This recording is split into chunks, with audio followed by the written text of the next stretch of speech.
नमस्कार दोस्तों, मेरा नाम मुक्ता सक्सेना है। मैं आप सबके समक्ष श्री रामधारी सिंह दिनकर द्वारा रचित रश्मि रथी के पंचम सर्ग के भाग 2 की कथा वस्तु एवं काव्य पाठ प्रस्तुत कर रही हूँ। दोस्तों, पंचम सर्ग के प्रथम भाग की कथा वस्तु एवं काव्य पाठ को आप इस वीडियो के नीचे दिए लिंक पर जाकर देख सकते हैं। आशा करती हूँ कि आप सभी मेरे प्रयास को सराहेंगे। दोस्तों, कर्ण महाभारत के ऐसे पात्र के रूप में उभरकर सामने आ रहे हैं जिनके लिए उनका चरित्र, कर्तव्य एवं मित्रता का पालन करना सर्वोपरि है। वे भावनाओं के आवेग में बहकर कमजोर नहीं पड़ते हैं। पंचम सर्ग के इस भाग में जब कुंती ने राधे पुत्र कर्ण को अपना पुत्र बताया, तब प्रमाण देने के लिए सूर्य देव भी वहां उपस्थित हो गए और उन्होंने कहा कि कुंती ने सत्य ही कहा है, अतः तुम इनकी आज्ञा का पालन करो। इतना कहके वे नदी में जाकर अस्त हो गए। तब डूबते हुए सूर्य को नमन करने के बाद बड़े दुख के साथ कर्ण ने कहा कि आप मुझे किस मुख से अपना पुत्र कह रही हैं? आप बड़े वंश की बेटी हैं, पांडव कुल की रानी हैं, अर्जुन की माता हैं। मुझे अपने जन्म की कहानी ज्ञात है, अतः मेरे हृदय का दुख न बढ़ाइए। मैं जानता हूँ कि किसके प्राणों पे मैं भार बन गया था। मनुष्य जन्म बहुत यातनाओं के सहने के बाद मिलता है। धरती पर शिशु का पालन पोषण माँ अपने सहज स्नेह से करती है, परंतु आप मुझे अपना नहीं सकी और उल्टे बहते हुए जल में मुझे छोड़कर अपने महल में लौट गई। तब मेरी रक्षा उस राधा माँ ने की थी। अब जब युद्ध के 2 क्षण रह गए हैं तो आप यहाँ क्या करने आई हैं? अब जब सब कुछ हो चुका, शेष 2 क्षण है, आखिरी दांव पर लगा हुआ जीवन है, तब प्यार बांध करके आंचल के पट में आई हो निरी खोजती हुई मरघट में। परंतु अब आपको कुछ भी वापस नहीं मिलेगा। मैं राधा माँ को छोड़कर आपको अपनी माँ नहीं मान सकता। आपने अपना पुत्र होने के बाद भी मुझे अपना पुत्र नहीं माना और उसने अपने हृदय का टुकड़ा मानकर मेरा पालन पोषण किया। कर्ण कहते हैं, आप धन्य है देवी, आपने मुझे गवाकर कुछ भी तो नहीं गवाया, परंतु उस प्रभु जिनका अधिकार निखिल ब्रह्मांड पर है, उन्होंने भी तो आपके कार्यों को देखा होगा कि कठोर हृदय रखकर अपने पुत्र को धारा में बहते हुए देखना और फिर महलों के सुखों में लौट जाना। अंतर्यामी परमेश्वर सब कुछ देखते रहते हैं और अंत समय में व्यक्ति का मूल्यांकन करते हैं। मैं आपको महान समझता यदि आप अपने जीवन और जीवन के सुखों के आगे अपने माँ के धर्म का पालन करती। जब मेरा जन्म हुआ तब आप क्यों नहीं वीर माता बनकर आगे आईं और समाज के समक्ष ये क्यों नहीं कहा कि हे समाज के प्रमुखों, ठेकेदारों, मैं एक कुंवारी माँ हूँ। यदि चाहो तो मुझे अपने भवन में स्थान दे दो या फिर वन भेज दो, लेकिन मैं अपने पुत्र को नहीं छोड़ूंगी। अपने मातृत्व धर्म का पालन करूंगी। यह जैसा भी है मेरा संबल है। यदि समाज दंड देता तो आपको अपने प्रियजनों को त्यागना पड़ता, भवन त्यागना पड़ता, परंतु विपत्ति की मार सहकर भी आप अडिग रहती और मैं भी गर्व से सिर उठाकर चल सकता। मैं बड़े गर्व से चलता, शीश उठाए, मन को समेटकर मन में नहीं चुराए। पाता ना वस्तु क्या कर्ण पुरुष अवितारी, यदि उसे मिली होती शुचि गोद तुम्हारी। परंतु अब समय जा चुका, अब विलाप करना बेकार है। जो आपने छीन लिया था वह वापस करने आई है, तो उस रहस्य पे पर्दा पड़े रहने दीजिए। मैं कौरवों को नहीं छोड़ सकता और पांडवों को अपना के मैं क्या पाऊंगा। आप जो कहने आई हैं वह मैं श्री कृष्ण से पहले ही जान चुका हूँ और उन्हें अपना उत्तर भी दे चुका हूँ। अब जब युद्ध शुरू होने वाला है तो आपका हृदय क्यों व्यथित है? भले ही कृष्ण एक बार को अर्जुन का साथ छोड़ दें, परंतु मैं दुर्योधन का साथ कभी भी नहीं छोड़ूंगा। इतना कहकर कर्ण मौन हो गए और उनकी आंखों से आंसू बहने लगे। रश्मि रथी पंचम सर्ग भाग 2। डूबते सूर्य को नमन निवेदित करके कुंती के पद की धूल शीश पर धर के राधे बोलने लगा, बड़े ही दुख से तुम मुझे पुत्र कहने आई किस मुख से? क्या तुम्हें कर्ण से काम?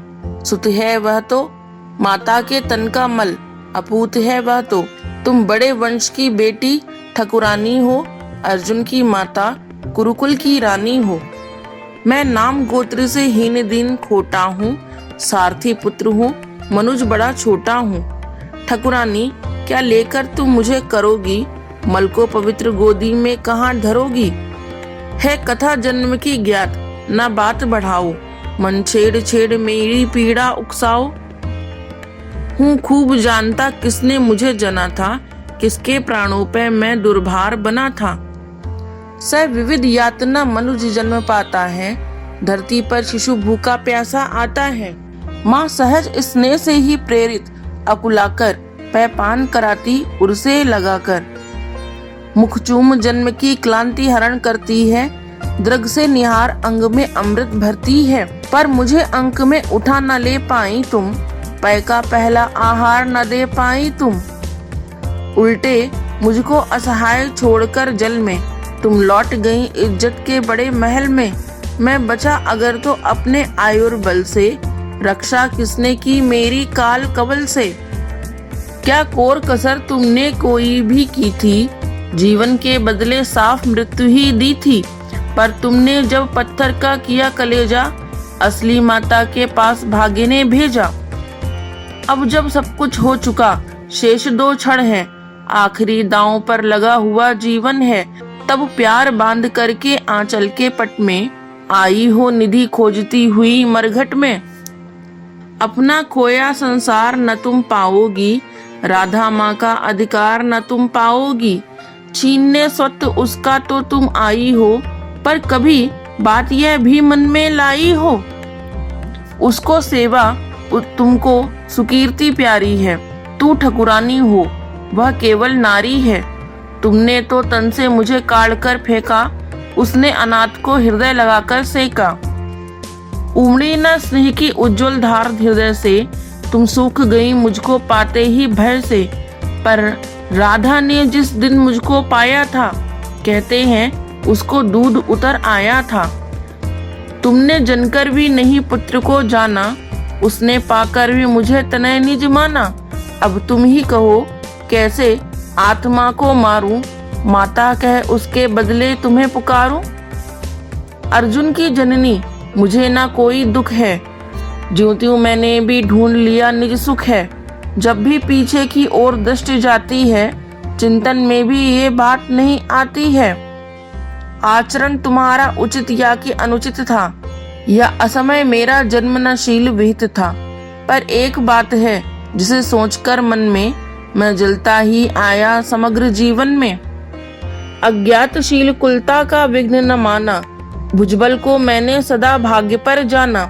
बाधाओं के ऊपर चढ़ धूम मचाकर, पाया सब कुछ मैंने पौरुष को पाकर। जन्मा लेकर अभिशाप हुआ वरदानी, आया बनकर कंगाल कहाया दानी।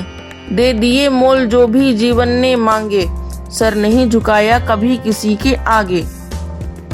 पर हाय हुआ ऐसा क्यों वाम विधाता, मुझ वीर पुत्र को मिली भीर क्यों माता। जो जमकर पत्थर हुई जाति के भय से, संबंध तोड़ भगी दुदमुहे तनय से। मर गई नहीं वह स्वयं मार सुत को ही, जीना चाहा बन कठिन क्रूर निर्मोही। क्या कहूँ देवी मैं तो ठहरा अनचाहा, पर तुमने माँ का खूब चरित्र निभाहा। था कौन लोभ थे अरमान हृदय में, देखा तुमने जिनका अवरोध तनय में। शायद यह छोटी बात राजसुख पाओ, वर किसी भूप को तुम रानी कहलाओ। सम्मान मिले यश बड़े वधु मंडल में, कहलाओ साध्वी सती वाम भूतल में। पाओ सुत भी बलवान पवित्र परतापी, मुझसा अगजन्मा नहीं मलिन परतापी। सो धन्य हुई तुम देवी सभी कुछ पाकर, कुछ भी न गवाया तुमने मुझे गवाकर। पर अंबर पर जिनका प्रदीप जलता है, जिनके अधीन संसार निखिल चलता है, उनकी पोथी में भी कुछ लेखा होगा, कुछ कृत्य उन्होंने भी तो देखा होगा। धारा पर सधजात पुत्र का बहना, माँ का हो व्रज कठोर दृश्य वह सहना। फिर उसका होना मग्न अनेक सुखों में, जातक असंग का जलना अमित दुखों में। हम दोनों जब मरकर वापस जाएंगे, ये सभी दृश्य फिर से सम्मुख आएंगे। जग की आंखों से अपना भेद छिपाकर नर वृथा तृप्त होता मन को समझाकर। अब रहा न कोई विवर शेष जीवन में, हम भली भांति रक्षित हैं पटावरण में। पर हंसते कहीं अदृश्य जगत के स्वामी, देखते सभी कुछ तब भी अंतर्यामी। सबको सहेज कर नियति कहीं धरती है, सब कुछ अदृश्य पट पर अंकित करती है। यदि इस पट पर का चित्र नहीं उज्जवल हो, कालिमा लगी हो उसमें कोई मल हो, तो रह जाता क्या मूल्य हमारी जय का, जग में संचित कलुषित समृद्धि समुदाय का। पर हाय न तुम में भाव धर्म के जागे, तुम देख नहीं पाई जीवन के आगे। देखा ना दीन कातर बेटे के मुख को, देखा केवल अपने क्षणभंगुर सुख को। विधि का पहला वरदान मिला जब तुमको, गोदी में नन्ना दान मिला जब तुमको। क्यों नहीं वीर माता बन आगे आई, सबके समक्ष निर्भय होकर चिल्लाई। सुन लो समाज के प्रमुख धर्म ध्वजधारी, सुतवती हो गई मैं अनब्याही नारी। अब चाहो तो रहने दो मुझे भवन में, या जाति च्युत कर मुझे भेज दो वन में। पर मैं ना प्राण की इस मणि को छोड़ूंगी, मातृत्व धर्म से मुख न कभी मोड़ूंगी। यह बड़े दिव्य उन्मुक्त प्रेम का फल है, जैसा भी हो बेटा माँ का संबल है।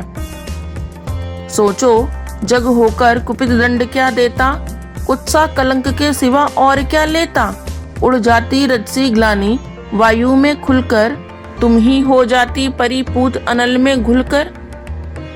शायद समाज टूटता वज्र बन तुम पर, शायद घिरते दुख के कराल घन तुम पर। शायद वियुक्त होना पड़ता परिजन से, शायद चल देना पड़ता तुम्हें भवन से। पर सह विपत्ति की मार अड़ी रहती तुम, जग के समक्ष निर्भीक खड़ी रहती तुम। पी सुधा जहर को देख नहीं घबराती, था किया प्रेम तो बढ़कर मोल चुकाती। भोगती राज सुख रहकर नहीं महल में, पालती खड़ी हो मुझे कहीं तरुतल में। लूटती जगत में देवी कीर्ति तुम भारी, सत्य ही कहाती सती सुचिरता नारी। मैं बड़े गर्व से चलता शीश उठाए, मन को समेटकर मन में नहीं चुराए। पाता ना वस्तु क्या कर्ण पुरुष अवतारी, यदि उसे मिली होती शुचि गोद तुम्हारी। पर अब सब कुछ हो चुका व्यर्थ रोना है, गत पर विलाप करना जीवन खोना है। जो छूट चुका कैसे उसको पाऊंगा, लौटूंगा कितनी दूर कहाँ जाऊंगा। छीना था जो सौभाग्य निदारुण होकर, देने आई हो उसे आज तुम रोकर। गंगा का जल हो चुका परंतु गरल है, लेना देना उसका अब नहीं सरल है। खोला ना गूढ़ जो भेद कभी जीवन में, क्यों उसे खोलती हो अब चौथेपन में। आवरण पड़ा ही सब कुछ पर रहने दो, बाकी परिभव भी मुझको ही सहने दो। पैसे वंचित गोदी से निष्कासित कर, परिवार गोत्र कुल सबसे निर्वासित कर। फेंका तुमने मुझ भाग्यहीन को जैसे, रहने तो त्यक्त विसरण आज भी वैसे। है वृथा यत्न हे देवी मुझे पाने का, मैं नहीं वंश में फिर वापस जाने का। दी बिता आयु सारी कुलहीन कहा कर, क्या पाऊंगा अब उसे आज अपना कर। यद्यपि जीवन की कथा कलंकमयी है मेरे समीप, लेकिन वह नहीं नई है। जो कुछ तुमने है कहा बड़े ही दुख से, सुन उसे चुका हूँ मैं केशव के मुख से। जाने सहसा तुम सबने क्या पाया है, जो मुझ पर इतना प्रेम उमड़ आया है। अब तक न स्नेह से कभी किसी ने हेरा, सौभाग्य किंतु जग पड़ा अचानक मेरा। मैं खूब समझता हूँ कि नीति यह क्या है, असमय में जन्मी हुई प्रीति यह क्या है। जोड़ने नहीं बिछड़े वियुक्त कुलजन से, होड़ने मुझे आई हो दुर्योधन से। सिर पर आकर जब हुआ उपस्थित रण है, हिल उठा सोच परिणाम तुम्हारा मन है। अंक में न तुम मुझको भरने आई हो, कुरुपति को कुछ दुर्बल करने आई हो। अन्यथा स्नेह की वेगमयी यह धारा, तट को मरोड़ झकझोर तोड़कर कारा। भुज बड़ा खींचने मुझे न क्यों आई थी, पहले क्यों यह वरदान नहीं लाई थी। केशव पर चिंता डाल अभय हो रहना, इस पार्थ भाग्यशाली का भी क्या कहना। ले गए मांग कर जनक कवच कुंडल को, जननी कुंठित करने आई रिपुबल को। लेकिन यह होगा नहीं, देवी तुम जाओ, जैसे भी हो सुत का सौभाग्य मनाओ। दे छोड़ भले ही कभी कृष्ण अर्जुन को, मैं नहीं छोड़ने वाला दुर्योधन को। कुरुपति का मेरे रोम रोम पर ऋण है, आसान न होना उससे कभी उऋण है। छल किया अगर तो क्या जग में यश लूंगा, प्राण ही नहीं तो उसे और क्या दूंगा। हो चुका धर्म के ऊपर न्यौछावर हूँ, मैं चढ़ा हुआ नैवेद्य देवता पर हूँ। अर्पित प्रसून के लिए न यूं ललचाओ, पूजा की वेदी पर मत हाथ बढ़ाओ। तब कुंती ने पुनः कर्ण से क्या कहा, ये जानेंगे पंचम सर्ग के भाग 3 में।